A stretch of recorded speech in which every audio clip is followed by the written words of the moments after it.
At the end of the 19th century, Ferdinand Cheval, a postman at Haute-Rive, erected day after day for 33 years of relentless labour the castle of his dreams, an unusual, surrealist castle which he called his ideal palace.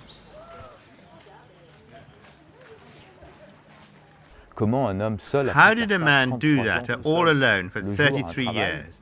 He would work all day and then work most of the night up there on a rickety scaffold, hauling up tons of stones and sacks of cement, and realize his dream, which in itself would be useless. De rocailles, comme il dit, des tonnes de sacs de ciment pour concrétiser son rêve, mais quelque chose qui ne sert à rien. Ça a simplement permis de poser plein de questions. The only thing it was any good for was for getting lots of questions from the people around him, and all they did was to say that he was mad, Cheval the madman. But I'm not so sure it was as simple as that. Cheval was certainly someone who was very introverted and solitary, but not mad. He simply lived in a world of his own. Cheval was born in 1836 and was the son of a peasant. It was his brother who stayed on the family farm.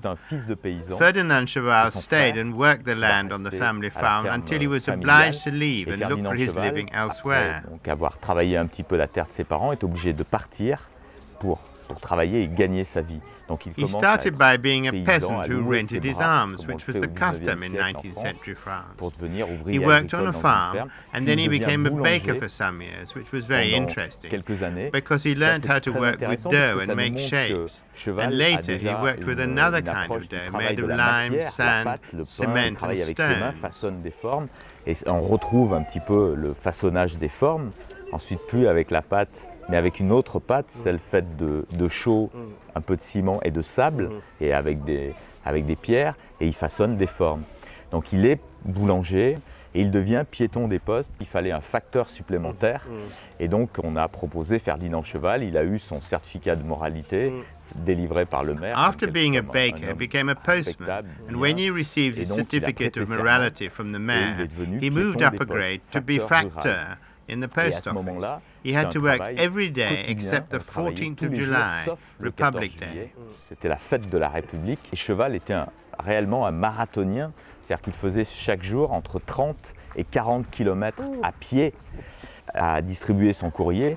Et Cheval, pendant son Cheval was really a marathon man. He walked 30 to 40 kilometers every day delivering the post, and whilst he was walking, he had time to dream. Cheval recounts that when you walk every day through the same décor, you dream, and so his work as a postman was very important to his future. Donc ce métier de facteur pour Cheval a beaucoup d'importance et de sens pour la suite de son travail.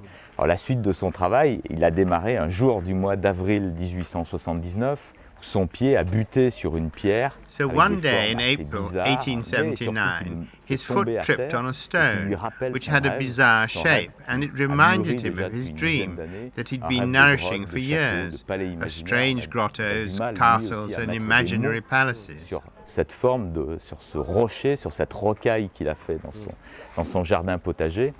Et donc Cheval, à partir du moment où il tombe, Cheval, when he fell, was reminded that it was nature that had formed this sculpture, this rock with this extraordinary shape, and he decided he would do the masonry work. Mais Cheval n'est ni architecte ni maçon, pas encore.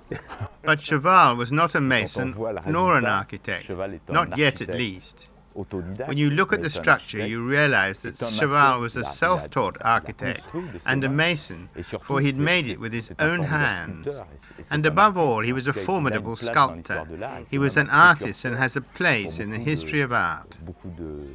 He was the precursor of many intellectuals, in particular the surrealists, the self-taught and the builders of the imaginary.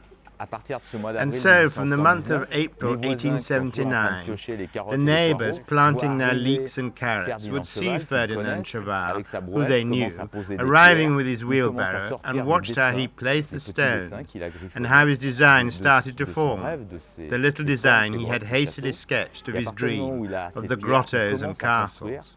He started with the part that is called the source of life, which was a sort of fountain.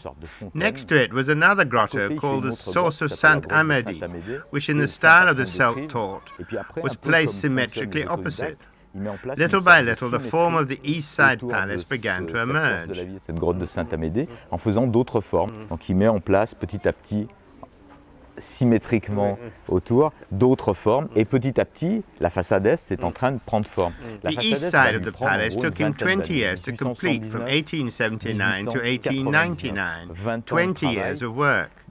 The ornamental part, made up largely by stones that had been weathered by water and the wind, which were fragile but still beautiful stones, gave the impression of animals, and one asked oneself, what was the work of nature and what was the work of Ferdinand Et Cheval? on se demande toujours où est le travail de la nature, où est le travail de Cheval.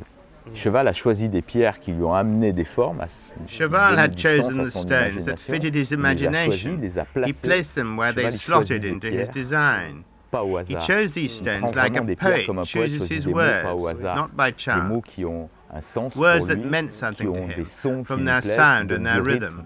Et Cheval, c'est un peu ça. Il choisit la pierre qui a un Cheval sens was a ici bit et like pas that. ailleurs, qui A donne stone durée meant par son something monument, to qui him, donne des, and was qui something donne which des gave a formes. rhythm and Il fait un form peu to de la his poésie, monument. lui, avec des pierres. He wrote poems with his stones.